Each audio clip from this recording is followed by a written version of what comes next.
Olá, seja bem-vindo ao FURB Pesquisa, o nosso espaço de bate-papo sobre o conhecimento científico produzido na universidade. No final do ano passado, pesquisadores da FURB divulgaram o diagnóstico social da pessoa idosa do município de Blumenau, um trabalho realizado em parceria com a Secretaria Municipal de Desenvolvimento Social e o Conselho Municipal do Idoso. No programa de hoje, a gente vai conhecer os resultados desse diagnóstico e entender de que forma eles podem ajudar a melhorar a qualidade de vida dessa população.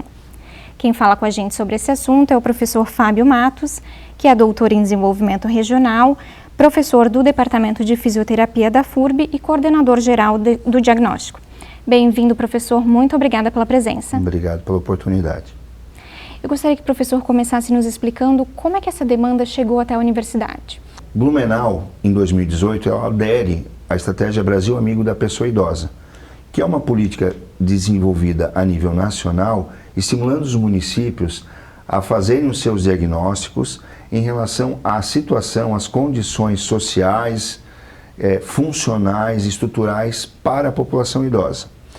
E, a partir dessa estratégia, Blumenau assume um compromisso em realizar diversas ações para a conquista dos 5 selos necessários para se tornar a cidade amigo da pessoa idosa. Então, Blumenau, na adesão, já tem o primeiro selo, em algumas respostas que se dá ao Ministério que trabalha com essas ações, tem o segundo selo, depois teve o terceiro selo nas questões sociais e o quarto selo advém do diagnóstico. Então, para realmente conquistar, né, essa posição de cidade amiga da pessoa idosa, necessitava fazer o diagnóstico. Todas as outras ações já tinham sido feitas e implementadas e realmente faltou o diagnóstico. E aí, em 2022, houve a demanda e o chamamento da universidade para conduzir, então, essa pesquisa censitária, fornecendo o diagnóstico do perfil da pessoa idosa de Blumenau. Todo esse processo de pesquisa ele foi financiado com recursos do município, é isso? Isso, do Fundo Municipal do Idoso, né, que fica sob a gestão do Conselho Municipal e que, a partir então desses proventos, né, desse financiamento, custeou e contratou a universidade para desenvolver o serviço. Como é que esse estudo, professor, ele foi desenhado, ele foi realizado? Esse estudo ele teve a pesquisa, ela seguiu um termo de referência a qual a secretaria, né, coloca. Seguimos todo o termo de referência, buscando apresentar todas as dimensões biopsicossociais e ambientais contidas no Estatuto da Pessoa Idosa, né?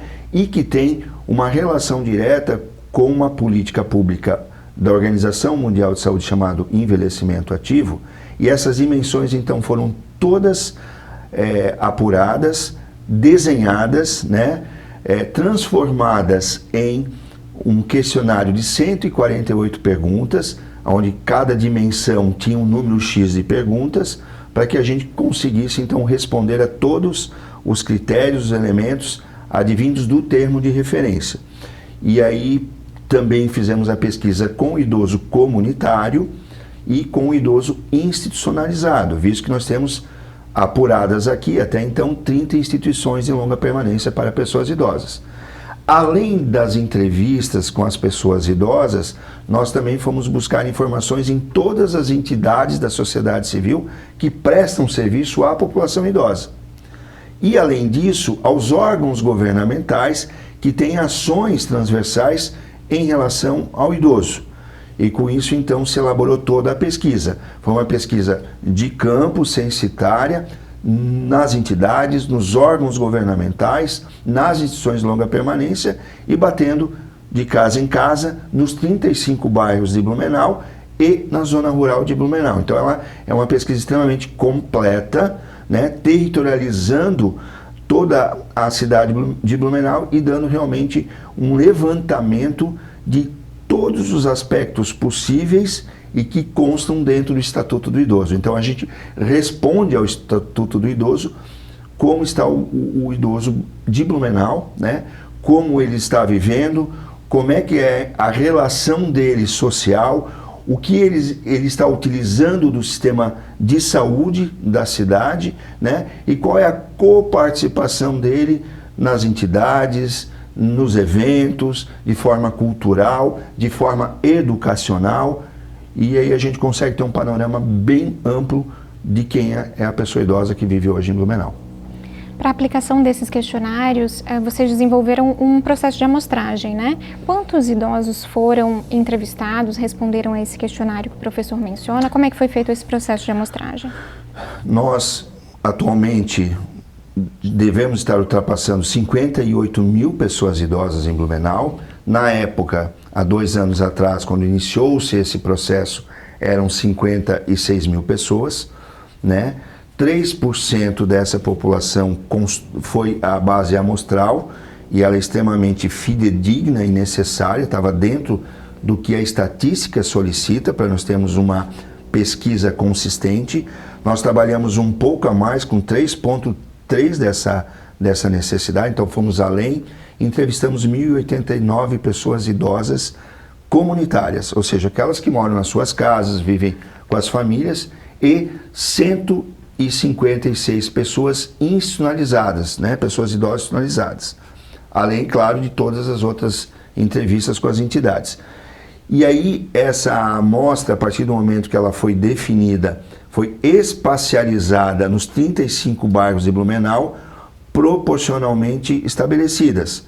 Nós fomos buscar mais entrevistas na Itopava Central, que é o bairro que contém o maior número de pessoas idosas. Tudo baseado com dados do IBGE, certo? E aí houve uma espacialização, fizemos 96 entrevistas em determinado bairro. Teve bairros que nós fizemos 30 entrevistas, por conta do número de habitantes idosos naquele bairro. Então ela foi extremamente espacializada, distribuída, para que a gente tivesse depois na nossa análise uma distribuição adequada, que o mesmo peso do idoso da Itopava Central, o mesmo peso da resposta dele, é o mesmo peso do Jardim Blumenau, que tem bem menos pessoas idosas morando lá, do que na Itopava Central. Então foi muito instituída a obrigatoriedade, inclusive, no termo de referência, que tivesse professor matemático e estatístico, o professor Henriette fez toda essa condução, alguém da criação computacional foi o professor Aurélio, das Ciências da Computação, economista, o professor Nazareno, né? Sociólogo, o professor Josué, psicólogo, a professora Lauren, né? E uma assistente social, porque tinha um cunho de um perfil social, né? A professora Cleide. Então, esse era o grupo, né? Que conduzia a pesquisa, cada um na sua área de conhecimento, e eu dentro da fisioterapia, doutorado nessa área, com tese desenvolvida nessa área, venho para coordenar então todo esse processo, junto com todos esses especialistas. Quanto tempo durou esse processo de pesquisa? Quantas pessoas estiveram envolvidas no total? Porque esse processo de aplicação de questionários, ele é trabalhoso e demorado, né? Muito. Foram 2 anos, desde o início do trabalho até a entrega, né? Nos primeiros 6 meses, todas as adaptações, as construções e os contatos com a sociedade civil, com as entidades governamentais, elaborando o planejamento para utilização dos nossos acadêmicos bolsistas para realizarem o trabalho a campo. Então, 120 alunos foram envolvidos nisso, a grande maioria com bolsa Unedu e outra parte de forma voluntária, todo um treinamento a partir da elaboração e constituição do questionário, então um preparo específico, né? Alguns encontros, toda a criação visual, a identidade visual para esse diagnóstico, feito pela República de uma maneira magistral, pelos alunos acadêmicos do curso de comunicação aqui da universidade. A borboleta acabou sendo, né, a escolha desse símbolo, né, desse diagnóstico, confecção de camisas, de crachás, toda a elaboração de um aplicativo que funcionou pelo celular. Então, o aluno ia com o celular, abaixava o aplicativo e coletava as informações online, já vinha para um banco de dados. O aluno não tinha condições de adentrar a isso, então as informações que ele colhia e encaminhava já não tinha mais acesso, numa segurança extremamente grande, né? Além disso, também em alguns locais não tínhamos internet, então foi feito manual, né? com instrumento impresso, e aí houve, claro, todo um preparo para isso, e em outubro de 2023 nós começamos essa coleta. Mas aí houveram alguns problemas climáticos, de chuvas, de cheias, que acabaram atrasando, e nós findamos em maio do ano passado essa coleta na comunidade, né? E aí depois veio todo o período de análise, de preparo para poder fazer a apresentação e entrega final. Tudo o que estava previsto no termo de referência, a gente cumpriu na íntegra as necessidades.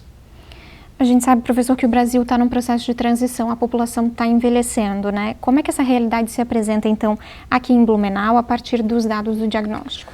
Blumenau, a partir desse ano, ela passa a ser uma cidade com uma proporção maior, um número maior de pessoas idosas, ou seja, pessoas acima de 60 anos, do que crianças de 0 a 14 anos.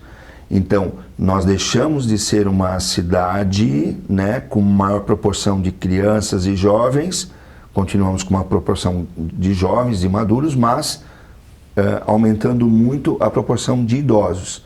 E comparativamente com crianças de 0 a 14 anos, o ano 2025 já ultrapassa esse número.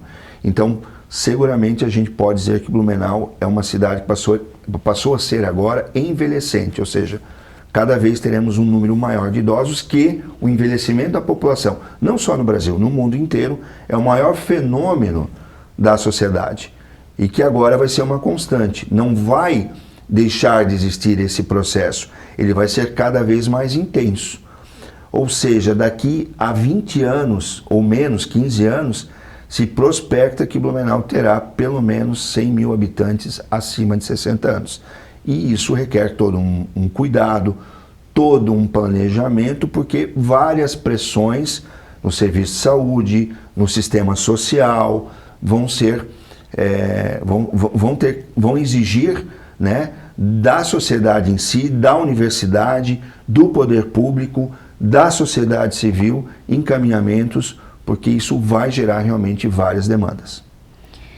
Que outros aspectos em relação ao perfil demográfico dessa população idosa de Blumenau o professor considera importante serem destacados? Nós temos um processo aqui mais avançado do que se for comparar no Brasil, de uma feminização da terceira idade. Isso é um fenômeno já estudado desde a década de 90, intensificado nos anos 2000 nos grandes centros, e Blumenau tem uma proporção um pouco maior de presença de mulheres. Blumenau é o município brasileiro com a maior longevidade do Brasil. E nós temos um aspecto aqui de termos mais idosos com mais idade, ou seja, mais presença de longevos. E isso vai ser cada vez mais uma crescente. Na proporção, quanto mais vamos conquistando idade, mais as mulheres vão permanecer. Nós temos sempre um maior número de mulheres do que de homens. Isso se deve porque a mulher vive o envelhecimento, esse ciclo da vida, de uma forma diferente do que os homens, né? Os homens ficam mais prostrados, ficam assistindo Netflix, vão jogar um carteado, alguma coisa, mas não estimulam a sua convivência social tanto quanto as mulheres, não estimulam o aspecto físico, não vão procurar outros afazeres quando tem um aposento. Se nós formos ver os programas existentes na cidade, nós temos programas muito consistentes, eu considero os melhores de Santa Catarina, né? Porque a gente acaba visitando outros lugares, né? Eu estou na condição de vice-presidente do Conselho Estadual da Pessoa Idosa de Santa Catarina, represento todo o sistema CAF nesse conselho, e a gente vai por aí ver o que existe. E tem uma política muito consistente, que é o pró-idoso, né? E que funciona muito bem, e que chega a alcançar quase 9 mil pessoas, né, dentro do seu braço. Só aqui na região central, ele atende quase 2.500 pessoas idosas. Então, é muito efetivo. Porém, né, a gente vê a mulher, em grande maioria, presente nesses programas. Os homens não vão. Então, essa forma de envelhecer e de encarar a velhice, ela é diferente nas mulheres, é muito mais positiva do que nos homens. E aí o cuidado de saúde, pregresso, ou seja, as mulheres sempre se cuidam mais que os homens, fazem com que elas tenham uma sobrevida, né? Continuem muito mais do que os homens e tenham muito mais efetividade nessa fase. Por isso o fenômeno da feminização. E Blumenau é um pouco mais acelerado isso. Um outro aspecto é a participação de programas, né? Nós temos aí um alcance bastante interessante, clube de mães, os nossos grupos culturais, os caça e tiro, muitas pessoas nessa faixa etária estão envolvidas, né? Temos que, é uma provocação que eu faço dentro da universidade, a universidade tem que estar mais aberta para essa população, para esse grupo, né?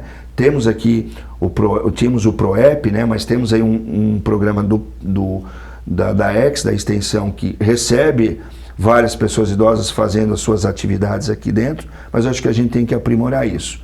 Então Blumenau tem essa necessidade. Um outro dado importante, 63% da população idosa de Blumenau busca um sistema único de saúde para suas consultas, para os seus tratamentos, para os seus exames. Isso é um número muito alto, muito importante. E significa que as unidades de saúde também estão dando conta. Uma outra particularidade de Blumenau é que Blumenau é a única cidade dentro do estado de Santa Catarina que tem um centro dedicado à saúde do idoso específico, próprio para isso, né? Isso é bastante importante.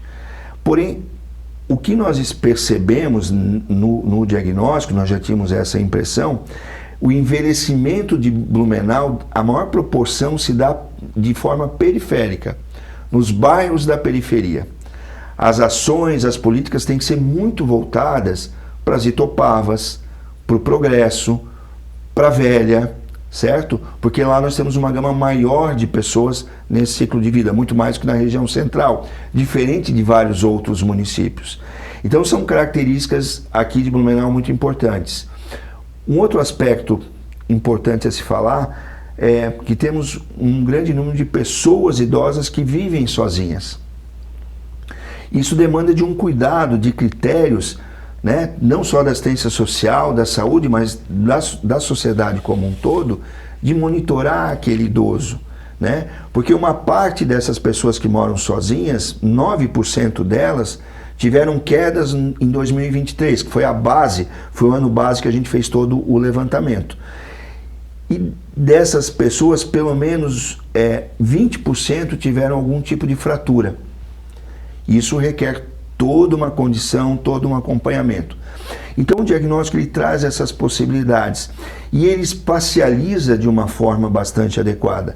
Nós podemos dizer a partir do diagnóstico qual é a quantidade de idosos que utiliza em cada bairro de Blumenau o transporte público, para pensar em melhorias no transporte público. Qual é o número e proporção de idosos que utilizam as unidades de saúde? Qual é a unidade de saúde mais utilizada? É da Itopava Central, pelo número e porque lá meio que centraliza os serviços das Itopavas. Então, o diagnóstico aponta, inclusive, os espaços, os territórios, onde a gente pode provocar ações mais prementes para que a gente propicie um envelhecimento positivo como um todo, né? Então, o diagnóstico aponta realmente vários dados, vários elementos, né? O segundo maior problema, casuística de doença, a segunda maior doença que temos na população idosa em Blumenau atualmente é depressão. Então requer um cuidado e um atendimento bastante adequado para isso, um acompanhamento que se dá através das unidades. E eu vou um pouquinho mais longe, né? Preparar esse agente de saúde que tem contato direto com essa população para poder perceber, poder encaminhar, enfim. Então o diagnóstico aponta realmente algumas fragilidades, alguns condicionantes, mas também ele traz algumas possibilidades de a gente poder melhorar esses índices, né, reduzir os riscos de um mau envelhecimento. Então é bem possível por isso. O diagnóstico, ele também contemplou as instituições de longa permanência, conforme o professor comentou no início, né?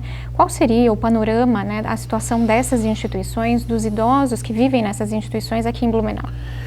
É uma população predominantemente feminina, tá? Com uma diferença de 70% de presença feminina e 30% masculina, com várias comorbidades, ou seja, doenças associadas, um nível de depressão muito maior do que do idoso comunitário, com características de uma parte porque se colocou lá, outra parte, e aí foi uma surpresa para a gente, que a gente achava que talvez uma das principais causas foi a família ter colocado, mas não, o principal motivo de institucionalização foi doença, certo? O quarto ou quinto item foi que a família realmente não quis, né, continuar, ou enfim, colocou, indicou ou colocou lá. Um aspecto bastante interessante quando você fala em qualidade de vida, claro, é uma qualidade de vida menor pelo aspecto de interação social. Quanto menos interação social, mais diminui a nossa capacidade de qualidade de vida. E muito mais do que cuidar da saúde e da boa alimentação, que é extremamente fundamental, de fazer atividade física, é a interação social. E aí a gente vê essa grande diferença. As entidades, aquelas que nos receberam, porque das 30 somente 14 nos receberam, permitiram a nossa entrada para fazer, né? Então cabe ao Conselho Municipal criar um meio fiscalizador para ver o que está acontecendo, né? As que permitiram entrar, a gente viu realmente uma confluência boa de profissionais da saúde, né? Muito bem estruturadas, né? Algumas com 9 idosos e outras maiores, chegando a quase 100 idosos. Então tem essa diferença, porém a presença dessas instituições, elas são centrais. Elas estão todas aqui mais na região central e na Itopava Central com 4 lá. Então está muito próximo aqui da região central. Por quê? Porque precisa uma acessibilidade aos hospitais e os nossos hospitais são centrais. Então todas essas relações a gente consegue fazer. Mas naquilo que nós conseguimos apurar e dos idosos, os 156 idosos que nós entrevistamos, né, nós vimos realmente um bem-estar bastante importante para as pessoas que vivem lá e as entidades preocupadas no papel que elas estão oferecendo e realizando. Na época do lançamento do diagnóstico, né, representantes do município chegaram a comentar sobre a questão da violência como um dos desafios a serem enfrentados, né? E aí, quando eu falo de violência, não apenas a física, mas também a patrimonial aparece ali nos dados do diagnóstico, né?